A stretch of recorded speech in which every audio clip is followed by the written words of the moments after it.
All right, let you know these are Sony's. They're noise canceling Bluetooth headsets.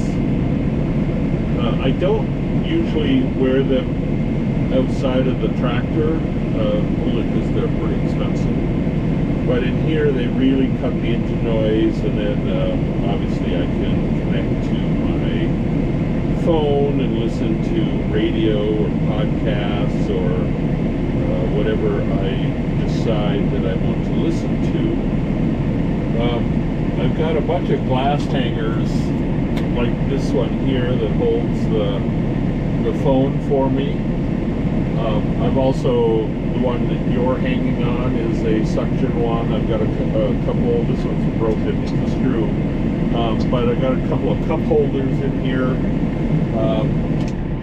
to just make it a little more, with all this glass, there isn't enough stuff here to hold this, and frankly the cup holders in the John Deere suck. So just had to add some available to it. So all right, we are going off to dig a couple of holes.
Okay, well, we've decided we're going to try and move these with the tractor. When we took the one tree out of Minneapolis in a prior video, we used the tree puller and used 2x4 blocking to pick it up. That didn't work so well. The tree fell out of the blocking and got tore up pretty badly. So we're not going to do that again. Here we got to figure it out. We haven't done this, so we're kind of trial and error looking at it, figuring out what's going to work here. We got 2 of these to do, so we can't lift them, and we don't have forks that will get around them. So this was our best option here. And you can see there's still burlap on top. We did take the wire cage off. This was completely wrapped in a wire cage. I bought a snip at Northern Fescue makes one. I think that's what their name is. I can't think of their name. Anyhow, it's because it was about an 1/8 inch or maybe 3/16 inch wire, welded wire cage that the tree sat in, and on the first tree we put in, I couldn't get the cage off of it. So I actually put it in the ground with the cage on it, which I decided wasn't the best idea. So that's why I went and got the snips and was able to cut the cage away on these second 2 here. All of this is, we bought these at auction, and so we don't have a lot of money in them, so if we screw things up, it's not that big a deal. They are bigger than what you would buy at retail, just too expensive. The other trees that we've got in, we get them at 1.5 inches or so, and they're a couple $100 that way. These were $50 a piece, and they're 3 and 4 inch trees, but they are heavy to work with, and so everything we did was kind of a new experience, because I haven't worked with trees that are so heavy. I can't roll them. All I can do is push them up on end and flop them over on their side. That was the total extent of what we were capable of doing without mechanical help. So we start the run across from the house all the way across the field. We make a turn across the ditch that we put in last year. This is the only one that didn't get completely destroyed from the flooding in the spring. Out to the side field and into the main field. So this is the big field in the back, about 5 acres of land, right in here, cleared and growing just brush grasses right now. It needs to be mowed a little more often. We do plan to put this in some kind of production grass in the future, but that's not the plan at the moment. As we make our way through the pine line, which is the old property line, and into this 60 feet of field where we've decided we're going to plant maple trees, that whole trip in real time took over 6 minutes to make, traveling slowly across the field to keep everything from bouncing around. You can see me set up a camera here. You're going to see that side shot in just a few seconds. The goal here is to get the thing positioned into place, and that takes a little bit of jockeying and eyeing. The bottom of the hole is no bigger than the base of the tree is, so you can't be off by even 6 inches, and otherwise the tree will lean. And the trees are deeper than I was able to cut the hole with the tree spay that we had, and as far down as we were down in some pretty hard packed clay. So what you see me doing here is knocking off the rest of the burlap and cutting the roots that are wrapped around the base there from being potted for so long. And this is just a side view of the adjustments that we were doing and kind of the minute, and here coming in with the shovel then and digging this all around. And again, this doesn't have to be pretty. You're just trying to get the roots that are kind of root bound from being in the pot for so long. You just literally cut them, and so that the tree can begin to grow new roots from where those cuts are at. And then ultimately we get it adjusted into place, loosen up the ties, and then dump the tree in, take the wrap off, and it's in place. And so from here, We just start to work on it, get the rest of the burlap, get it cleaned up. You don't see this, but I put 10, 10, 10 down in the bottom of the hole. I then filled about 12 bags, 40-pound bags of topsoil and manure together to give it just something for it to really eat into, and then the very top we just push it in. Okay, well, this is kind of my makeshift watershed over here. As I've shown you before, we have a well on this end of the property, and so we got it powered up and flushed out. So we run the generator to the external tank, which has got a pressure switch on it, and we bring that back to the starter, and then the starter wires to the well pump. It all does pretty well. It's accomplishing the task, and then we run hose this direction.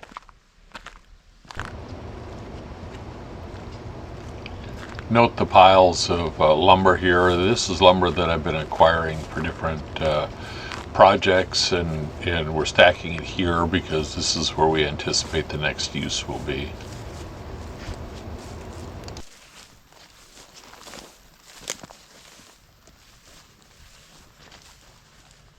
Right here is the end of our first 100 feet.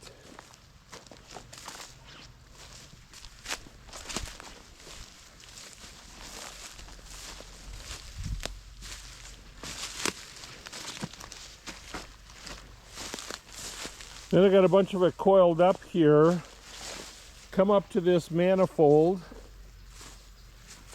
You can see that there, and we got 3 of the 4 ports. And then we're pushing them out. So this one isn't quite done, needs a little more backfill, but you can see we bring the soaker hoses in and wrap it. Same with this one over here, it needs a little more fill before it is ready for mulch. Give you an idea what they're going to end up like. This one is the one I put in a couple weeks ago. And so it's got the soaker hoses under the mulch in a similar shape to what we have. So we hook that up to the garden hose coming off of that manifold, and then when we start the generator and fire the well pump up, these all start to drip. And so it's really easy to water these new trees in a couple of hours because we have quite a bit of soaker hose on them. What we're going to do next week, these are last year's trees, there's 2 of them here. And it's very dry up here, like so much of the country right now. The El Nino is really affecting rain in the upper Midwest. And so we're going to put some soaker hoses back on these. We won't put nearly as big or as much as long as we did, but that's what we're going to do here. So that is kind of the rundown. You know, glad to have you with us. There are mixed video for this week up here. I'll see what we get and get that put together. Had a lot of camera trouble of my own making on this trip. So we didn't get a lot of stuff, but big news, and that is that I bought a skid steer this week. So I've been working on this for a while. We accumulated enough money to go after something bigger than we had before. So I bought a T630 Bobcat. Should be delivered here in about 10 days. It is a 2016 model, it's used. I'm pretty excited. We got a lot of dirt work that, you know, the tractor does an okay job on the dirt work, but a skiddy does so much faster. The big difference is you can see the front of that bucket. On a tractor, I love my John Deere. I love it for the brush mower. I love it for the box blade, the rototiller, and even up front, the snow plow. You know, the bucket is big, so you can throw tools, and you know, I hauled those trees by resting them in the bucket and tying them back. So it's not that I don't like my John Deere, I love it. but when we first started up here, we had the old skiddy, and when it died, it was clearly a loss. It was clearly a loss. So I'm just really happy to have one coming, and we'll get you video of that when it arrives in 10 days or so. But we got a lot of dirt to move. We got a lot of land to clear. So we're going to keep working at it. And, you know, we'll start to get some implements for the skiddy too. None of which is a grapple similar to what we have on the John Deere. May be effective. But I was going to buy a front hydraulic post hole digger for putting in foundations for the storage buildings and other uses.